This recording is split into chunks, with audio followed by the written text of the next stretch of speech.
그 아래 세계에서 가장 긴 해저 터널이 있다.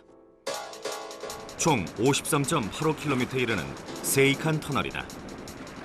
길이로 보면 서울 지하철 5호선과 비슷하다.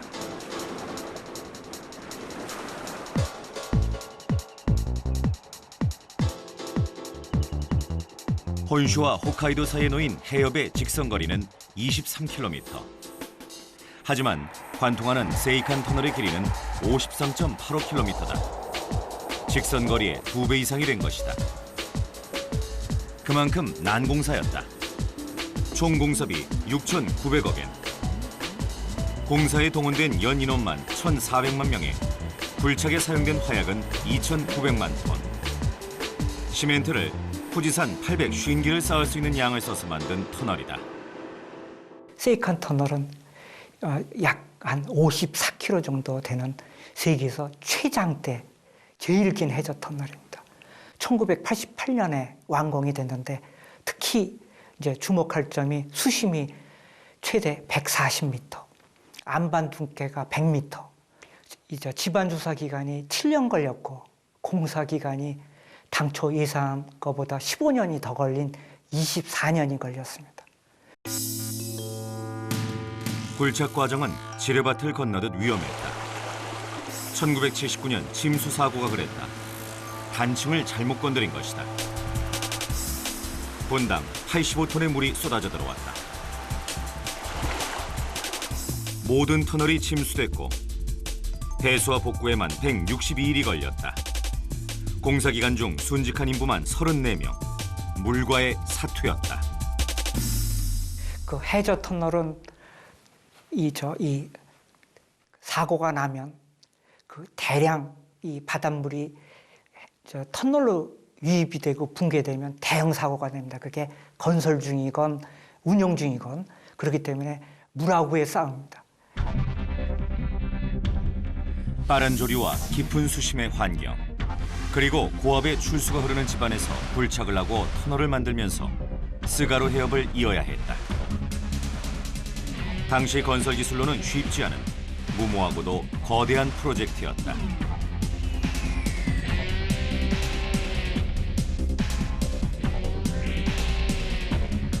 선진 기술을 도입할 수도 없었다. 그래서 선택한 공법은 재래식 공법인 화약에 의한 발파와 사람의 손으로 직접 파고 들어가는 천공 작업법, 화약 굴착식 기법인 나튬 공법이었다.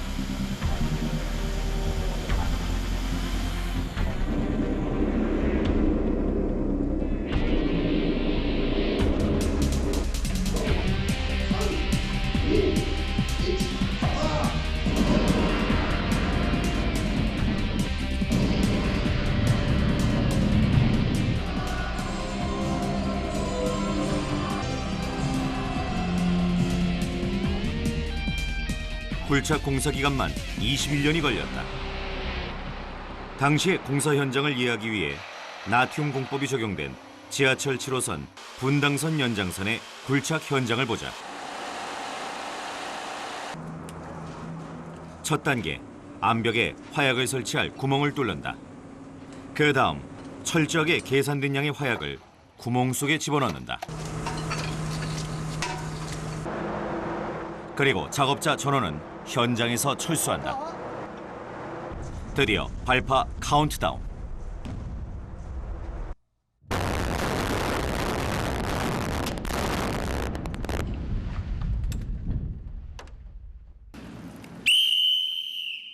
폭파가 아직 남았음을 신호로 알리고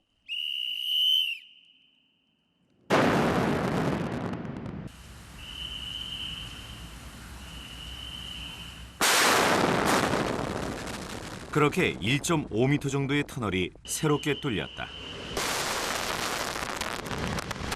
폭파 시 발파의 충격이 다른 구간까지 영향을 미쳐선 안 된다. 다행히 다른 안반 지역에 타격 없이 발파가 잘 이루어졌다. 지금 저 해저 터널 굴착 방식은 개착식이냐, 또 침매식이냐, 아니면 지중 굴착식이냐 이렇게 세 가지로 나누는데 이게 기계를 이용해서 하는 굴착 방식이냐, 화약 발파로 의해서 하는 방식이냐 두 가지로 다시 나누게 됩니다. 굴착 방식으로는. 그래서 이 NATM이라고 해가지고 화약 발파 방식은 아직도 전 세계적으로 해저 터널 굴착 방식으로 많이 쓰이는 방법입니다.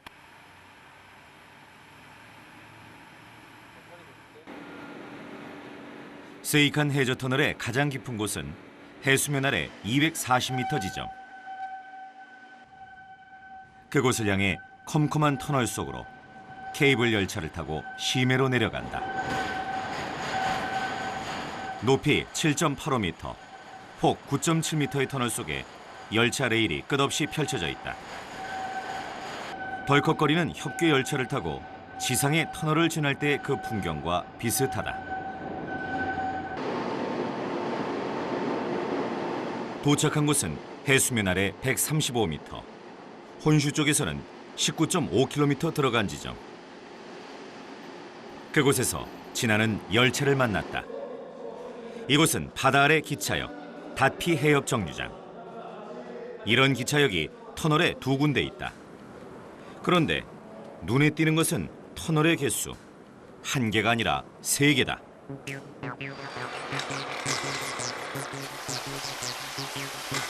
난공사를 극복하려던 고민의 흔적이다. 먼저 본 갱도를 뚫기 전에 시험삼아 굴을 먼저 파본 것이다. 지질 상태와 위험 여부를 알기 위해서다. 돌다리도 두들겨보고 건너는 심정이었을 것이다.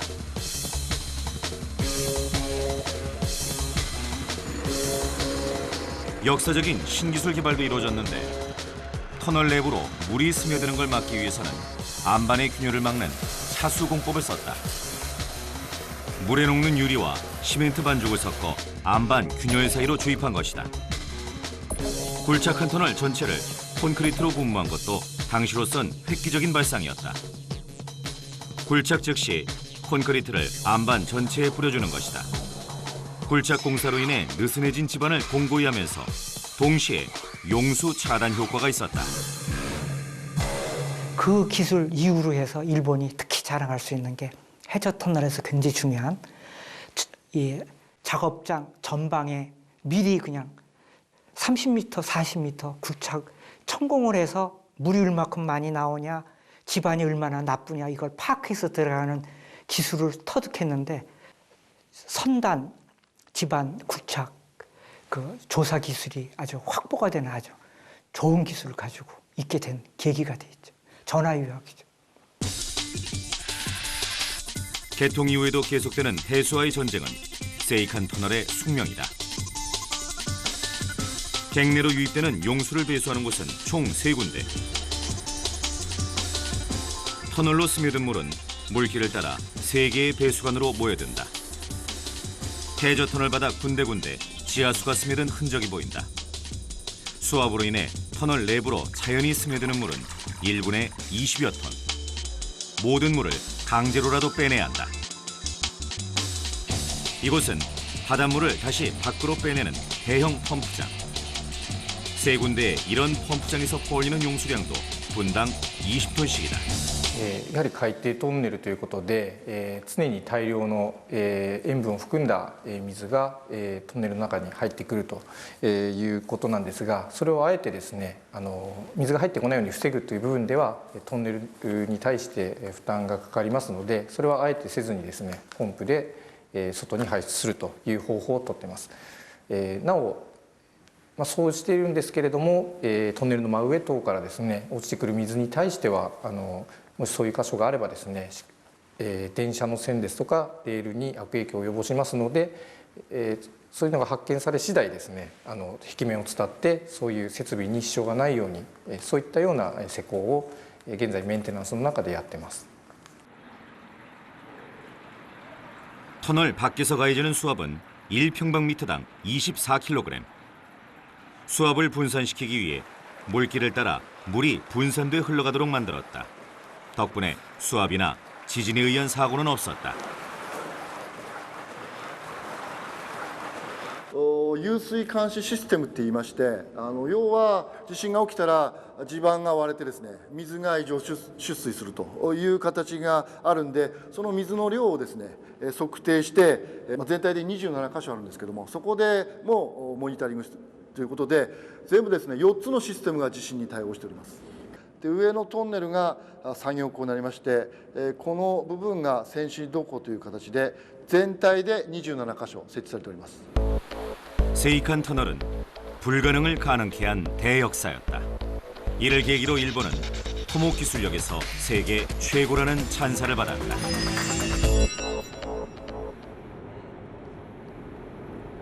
해저 터널의 공사 기법은 이후 진보를 거듭한다.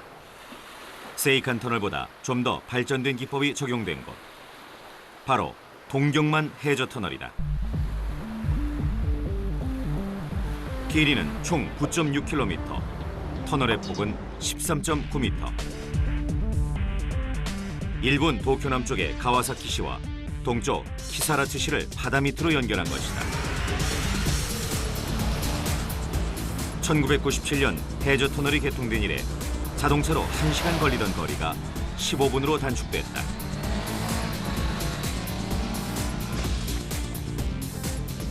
공사 기간만 31년. 동경만 해저 터널은 일본 첨단 공학 기술의 상징이었다. 최신 공법으로 진행된 공사인 만큼 유지 관리 시스템도 첨단을 달리는 곳이다. 이곳은 동경만 해저 터널의 중앙 관제센터. 일본이 동경만 터널에서 가장 중점을 둔 것은 방제 시스템이었다. 해저 구간 9.6km 내의 모든 상황을 실시간으로 관리하는 곳이다.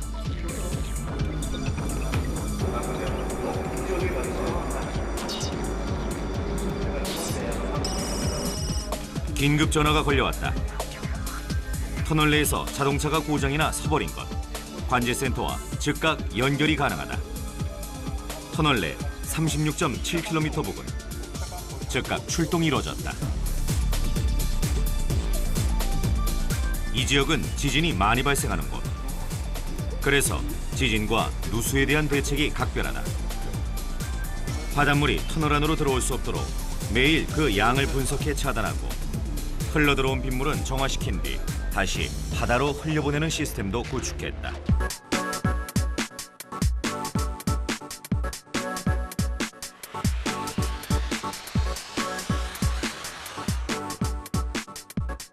터널 내부는 높은 수압에 견딜 수 있도록 단면을 원형으로 설계했고, 세그먼트 안쪽에는 전면적으로 방수구를 설치해 방수 성능도 높였다. 본 터널을 관리하는 서비스 터널로 들어가 봤다. 300m마다 보이는 숫자 팻말. 그 옆으로 미끄럼틀처럼 생긴 기구가 있다. 터널 내 흡배기를 담당하는 동시에 이 미끄럼틀을 타고 내려가면 바로 대피로와 연결된다. 火災の時はですね、基本的に、本線の方で発生した、火災の場合ですね、本線の方からこの避難通路の方に、お客様は、避難していただくということになります。で、地震の場合はですね、逆に放送設備でですね、地震の発生を知らせてですね、極力トンネルの中からは出ていただくような形になろうかとは思います。 또 하나 눈에 띄는 것은 바람의 탑이라는 시설. 바다 위와 연결된 이 시설은 신선한 공기를 터널 안으로 넣어주고 터널 안에 배기가스를 밖으로 내보내는 거대한 환풍구이자 대피로다. アクアラインが、地震の多い地域で、さらに、海底トンネルということで、地震対策、漏水対策についてさまざまな設計施工上の工夫をしております。耐震対策として、ゴム製ワッシャーを使用したり、あと、風の塔とのつなぎ目に下等セグメントを採用するというようなことをしております。漏水対策につきましては、まず水圧に耐えれるように円形の断面として円形の断面としております。でさらにセグメントの内側に全面的に防水溝を設置するということで防水性能を高めております。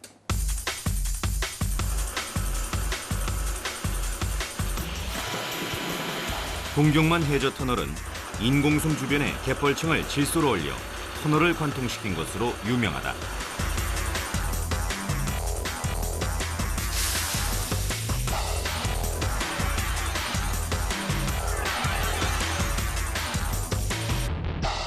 동경만 해저 터널인 경우는 해저 터널 구간이 6.9km입니다.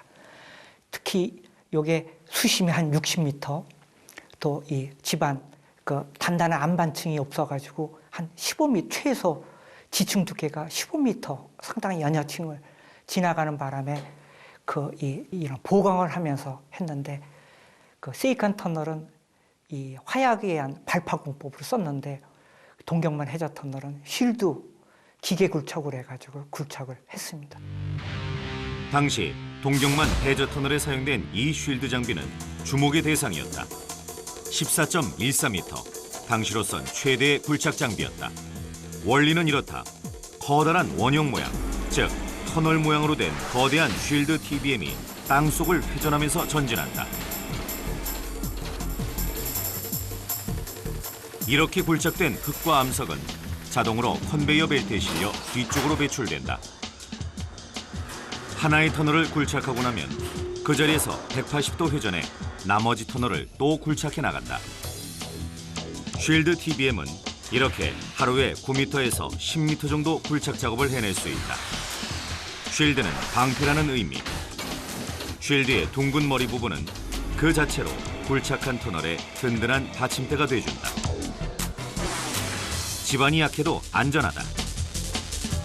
하천과 같은 연약 집안을 통과하는 데도 적합하고 굴착 기간을 최대한 단축할 수 있다.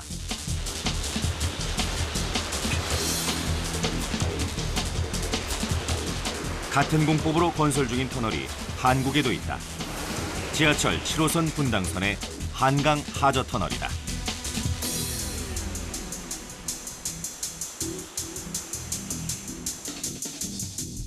성수역과 청담역을 이으려면 한강을 통과해야 하는데 이를 쉴드 TBM으로 공사한 것이다.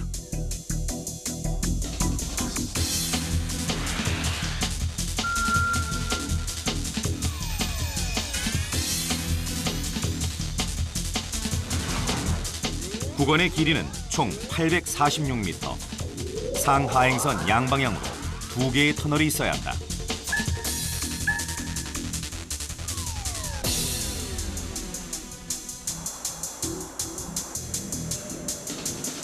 지하 50m 아래 쉴드 TBM으로 뚫은 터널의 막다른 끝이다. 2006년 시작된 굴착 작업은 이미 한강을 관통한 상태. 발파와 사람의 손으로 작업한 다른 어떤 공법보다도 굴착을 마친 터널의 내부 모습이 깔끔하다. 이 쉴드 터널은 안전성과 환경성에서 탁월한 공법이고요. 또 장차 육지와 섬까지 연결한다든지 또 도심지에서 안전한 터널을 시공한다든지 하는데 많이 채택되어질 앞으로 저희들이 많이 도입되어야 할 새로운 공법입니다.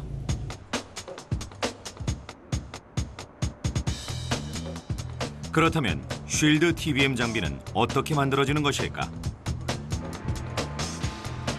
우리나라에서 사용되는 쉴드 장비는 대부분 일본에서 제작되고 있다. 일본의 해저 터널 기술은 해외에 수출하는 상품으로서 그 가치를 인정받고 있다. こちらで 50% ほどになります。作業中ですか？今シード屈式の中の装置を組み立てているところになります。 터널을 굴착할 헤드 부분이 아직 완성되지 않은 기계다. 기계 안에서 작업 중인 인부들. 장비의 거대한 크기가 실감난다. 쉴드 TBM은 발주업체의 요구에 맞춰 철저하게 맞춤형으로 설계된다고 한다.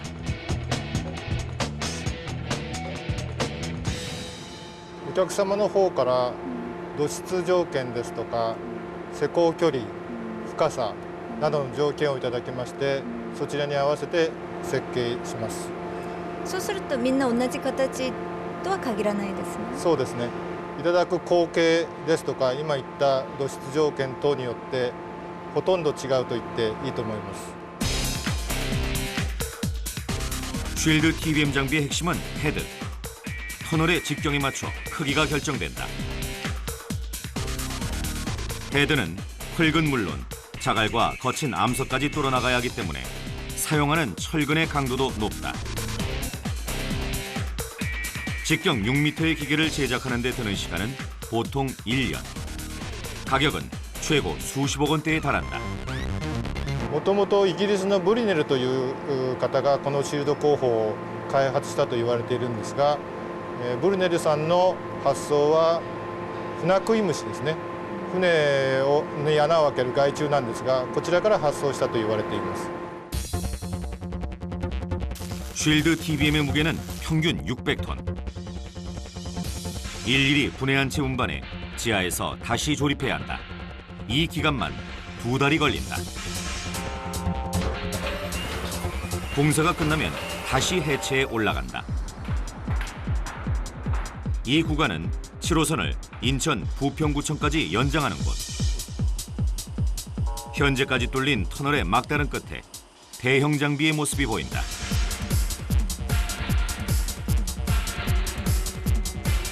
헤드를 회전시키며 터널 단면을 뚫고 있는 쉴드 TBM 장비인 것이다. 이 장비는 무인 시스템이다. 사람이 필요 없다. 대신 별도의 운전실이 필요하다. 컴퓨터로 원격 조종되는 것이다.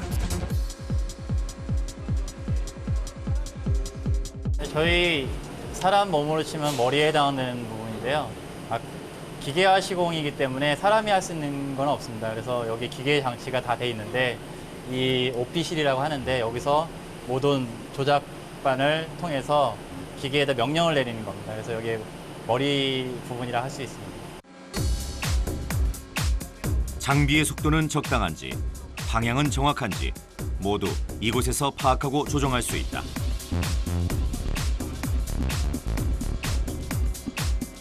굴착된 흙과 암석이 컨베이어 벨트를 타고 밖으로 운반된다. 벨트 시스템은 터널 입구까지 연결돼 있어 전혀 사람의 손을 거치지 않는 자동화 설비다. 이곳은 지상의 토사 저장 장치. 벨트를 타고 운반된 찌꺼기가 최종 도착하는 곳이다. 떨어져 나온 흙과 암석은 지상에서 대기하고 있는 트럭을 통해 다시 밖으로 운송된다.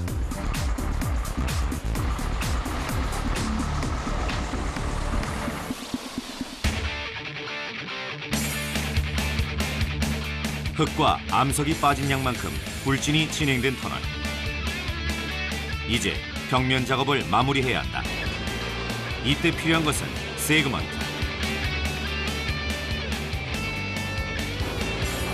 이 콘크리트 조각은 TBM과 함께 쉴드 공법을 이루는 핵심 요소다.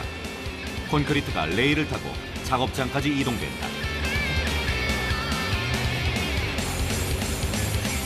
지하 50m 아래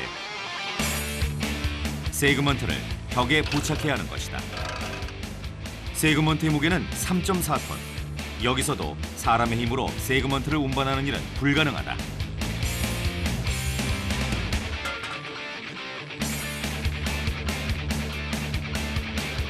작업장에서 세그먼트를 이동할 때는 고리로 연결한 이렉터라는 장비의 도움을 받는다.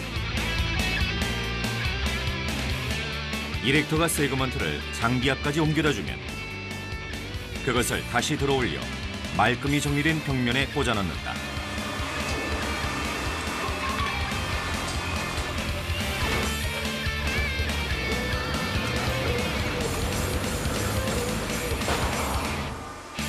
그리고 먼저 꽂아넣은 세그먼트와 단단히 연결시켜준다.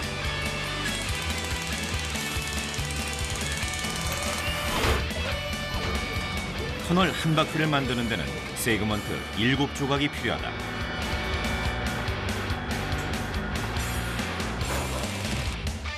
7개의 세그먼트를 마치 블록을 끼우듯 정확히 끼워 맞춰 넣어준다.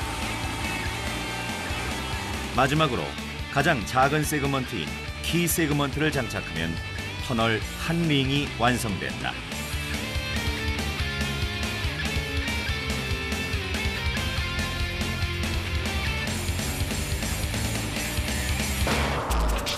즉, 바닥에서부터 좌우 하나씩 세그먼트를 차례로 부착해 나가다가 천장에 세그먼트를 장착하면 마무리다. 터널벽 사이의 틈은 회반죽으로 채운다. 이렇게 만들어진 터널 한 링의 길이는 1.5m.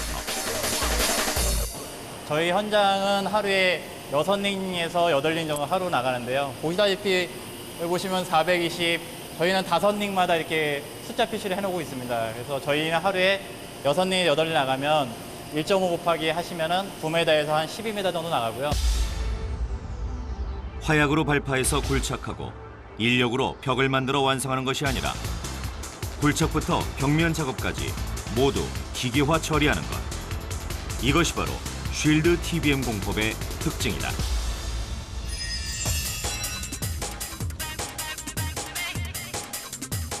경남 통영시.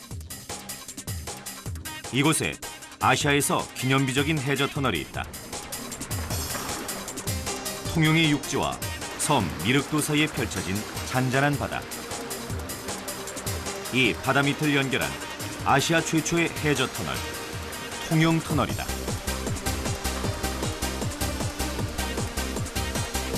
길이 483m, 너비 5m, 높이 3.5m.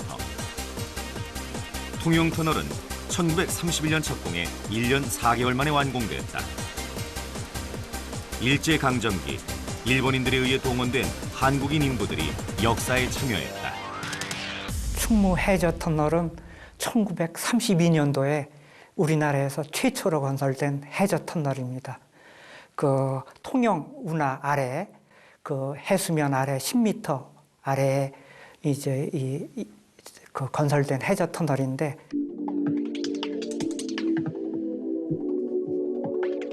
통영 터널은 해저 터널의 가장 초창기 기법이라 할 수 있는 개착식 공법을 썼다.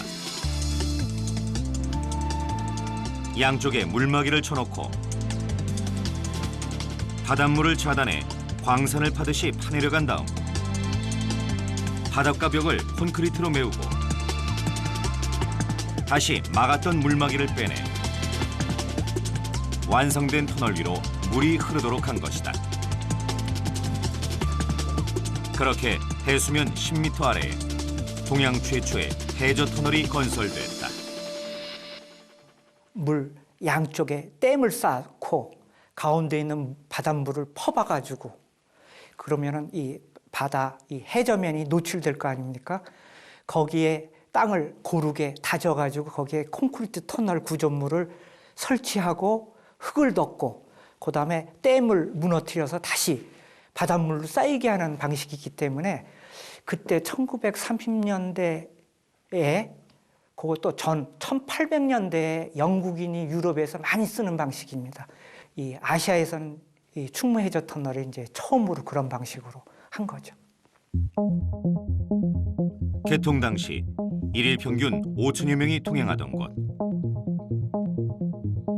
한국 해저 터널의 역사가 시작된 이곳은 지금 근대문화유산으로 보존되고 있다.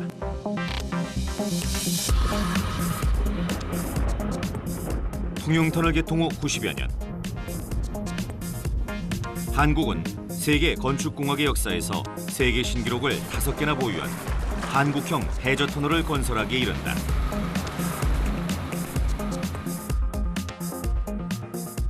부산 가덕도와 거제도 장목면 사이의 바다 밑으로 길을 낸 거가대교다. 거제도에서 중죽도까지는 사장교 구간, 부산 가덕도에서 중죽도까지는 수심 48m 아래 길을 낸 해저터널. 그런데 왜 이 구간만 해저터널을 놓게 됐을까? 가덕도와 중죽도 사이의 바다는 진해에 주둔하는 해군의 작전지역, 군함과 잠수함의 길목이다. 대형 선박도 자주 드나든다. 바다 위의 다리로는 풀어야 할 숙제가 너무 많았다. 하지만 바다 밑에 길을 내는 일은 바다 위에 도로를 건설하는 일과는 차원이 다른 공사. 고민 끝에 거가대교 공사팀이 선택한 공법은 바로 침매공법이었다. 거가대교는 세계에서 두 번째로 만들어진 침매터널. 수심이 깊기로는 세계 최고다.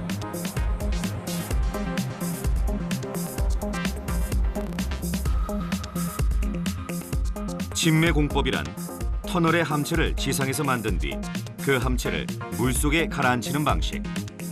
세계가 거가대교를 주목한 이유는 육지와 거리가 먼 외해에 건설됐다는 점이었다.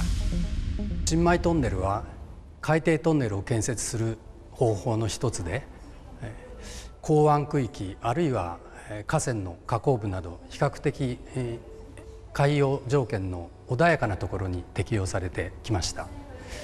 現在世界全体で約150の沈米トンネルがこのような条件のところに建設されてきました。 이곳은 통영 작업장. 거가대교에 함체 만드는 작업이 한창인 곳이다.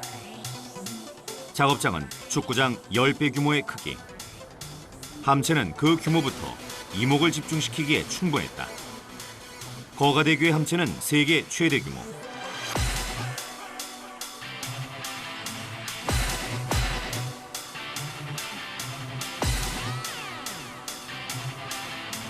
너비 22.5m, 길이 180m, 그리고 높이는 9.75m.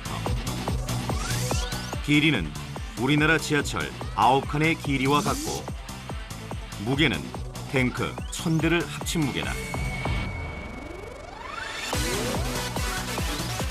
그렇다면 이 거대한 함체를 바다까지 어떻게 이송하고 침설할 것인가? 침설 현장까지는 총 36km. 드디어 인양 작업을 시작한다. 함체가 흐트러지지 않게 배를 움직이다 보니 시속은 겨우 5km. 현장까지 7시간이나 걸렸다. 이른 새벽, 드디어 가덕도 앞바다에 도착한다.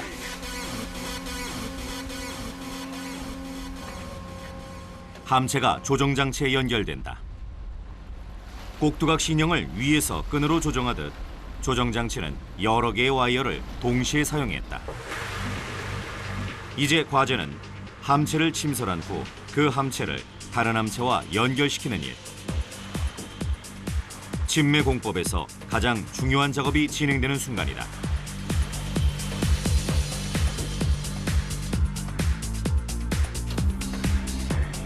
먼저 함체 안에 물을 채운 후 와이어를 이용해 함체를 침설시킨다. 나중에 물을 빼면 부력에 의해 함체가 떠오르는 원리다. 이렇게 함체가 바닥에 놓이면 기존의 함체 2cm 뒤에 놓은 뒤 1차 접합을 한다. 그리고 정밀 위치 조정 시스템으로 함체를 살짝 들어올린 뒤 견인 잭을 이용해 함체를 잡아당겨 연결하면 1차 접합이 완성된다.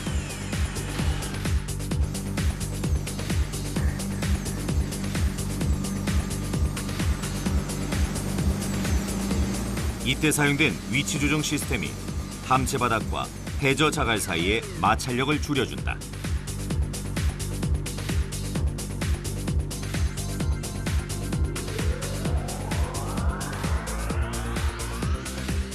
그 후 함체 사이에 바닷물을 빼고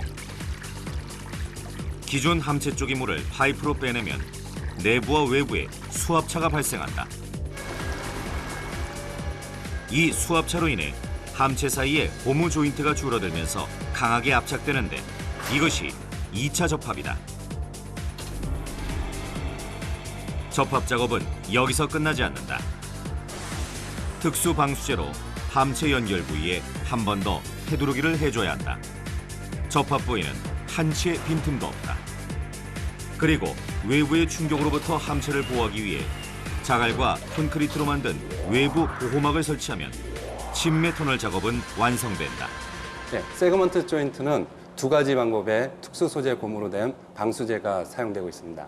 첫 번째 방수제는 최외측에 워터 스탑이라는 특수 소재 고무로 이루어져 있으며 그 내측으로는 오메가 형태의 특수 소재 고무로 된 그 방수제가 돼 있어서 본 침매 터널의 구조적 안정성에 지대한 역할을 하고 있습니다. 그리고 본 구조물의 그 세그먼트 조인트의 벌어짐은 플러스 마이너스 5mm로서 최대 10mm가 되겠습니다. 그렇게 세계 최고 수심 48m의 세계 최대 규모의 함체가 바다 밑에서 한치의 빈틈도 없이 연결돼 자리 잡은 것이다. 이 거가대교 해저 터널이 이 세계에서 최심부에 50m 가까이 되는 수심에 이제 건설된 거로 굉장히 알려져 있는데, 그래서 수심 50m 이상이면 오바 이상의 커다란 수압이 걸기 때문에 그 터널 사이에 그 해수가 침투하는 그 기술이 아직 안 돼 있기 때문에 50m 이상은 적용할 수 없는 이제 단계입니다. 총 길이 3.7km, 아시아 최장의 침매 터널 구간. 만약 이곳에 태풍이나 교통사고 등으로 화재가 나면 어떻게 될까? 터널 위쪽에 제트팬을 이용한 방법은 연기나 가스 배출에 효율적. 터널 아래 위쪽으로 환기시키는 방법은 차량이 정체 중일 때 유용하다. 거가대교는 철저한 실험을 통해 국내 최초로 두 가지를 혼합한 시스템을 적용했다.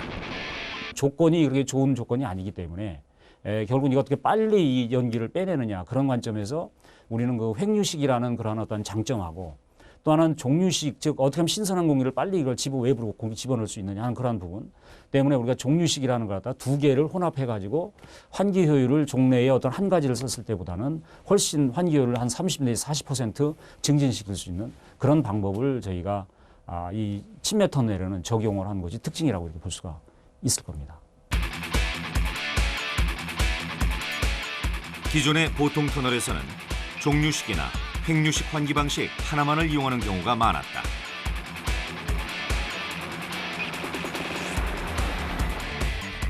그럼 화재가 발생하면 사람들은 어떻게 해야 할까? 터널 도로 중앙에 복도형 갤러리가 있다. 사람들의 대피소로 외부와 연결되는 지점이다. 바다에서 대형 선박이 침몰하면 어떻게 될까? 대형 선박은 15m 이상 수심이 확보돼야 사고에 안전한데 거가대교의 수심 확보 수치는 20m다. The bridge has been designed for the most severe cases you can think about, for earthquakes, wind, typhoons, ship impacts. You have a ship channel, you have ships going underneath the bridge, and of course big waves. Those things are all considered in the design to make the bridge as safe as any road in Korea traveling on in its final state. 이곳은 거가대교의 교량 관제센터. 터널 내 상황을 영상으로 분석하고 통제하는 곳이다. 물체의 움직임은 물론 물체의 부피까지 철저히 체크한다.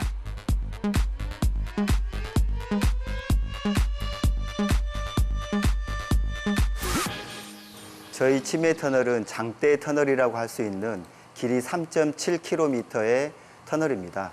그래서 그 사고 발생 등에 유의하기 위해서 IDS 시스템을 장착하고 있습니다. IDS 시스템은 인시던트 디텍션 시스템이라고 해서 유고 감지 시스템입니다. 그 CCTV에 촬영된 영상을 영상 분석을 통해 가지고 보행자, 낙하물, 정지 차량, 역주행 차량, 그다음에 화재 연기 감지 등등을 통해서 어떤 유고 사항에 대처하고 있습니다. 현재 하루 평균 거가대교를 지나는 통행 차량은 2만 5천여 대. 교량관제센터에서는 CCTV 영상을 통해 어두운 터널 내의 연기까지 감지한다. 기체의 움직임을 영상으로 포착하고 분석하는 첨단의 시스템 덕분이다. 터널 내부에는 특수 내화 피복제라는 것을 입혔다.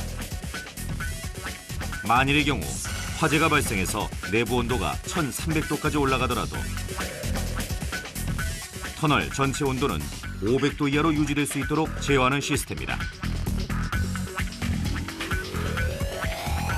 이 피복제는 평상시엔 3cm를 유지하다가 불이 나면 30cm까지 팽창하면서 터널 터널 구조물이 손상되는 것을 막아준다.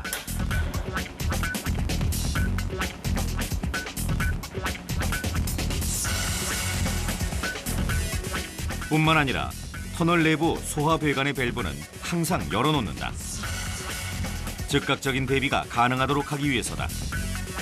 소화 배관 안에 들어있는 물의 양은 150톤에 이른다. 정밀하게 해저 지반을 조사하고 이제 명확하게 판독하는 기술. 그다음에 이런 바다 밑에 건설되는 해저 터널 내에 해수가 침투되는 것을 억제하는 해저 차폐 기술.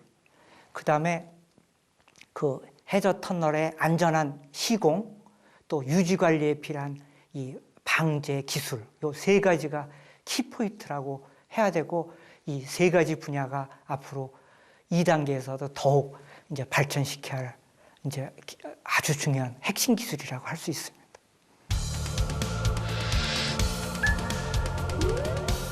세계의 지도가 달라지고 있다. 거대한 자연의 한계를 극복하고 인간이 만들어낸 꿈의 실크로드, 오션 로드.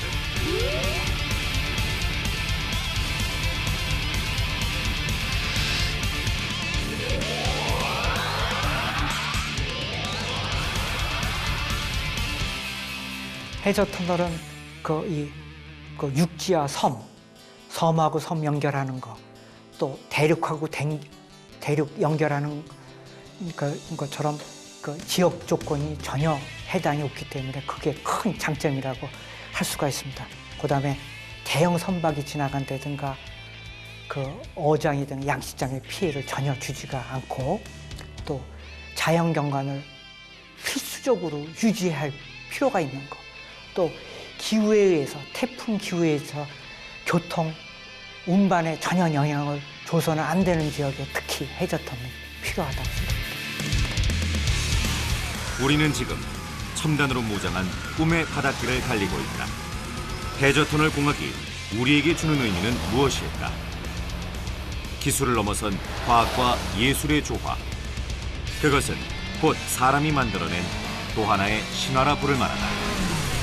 해저 터널을 인간이 만들어낸 바닷속의 신화라 부를 수 있는 것은 설계와 시공, 그리고 완공까지 매 순간마다 녹아있는 인간의 땀과 눈물, 그리고 도전의 역사 때문일 것이다.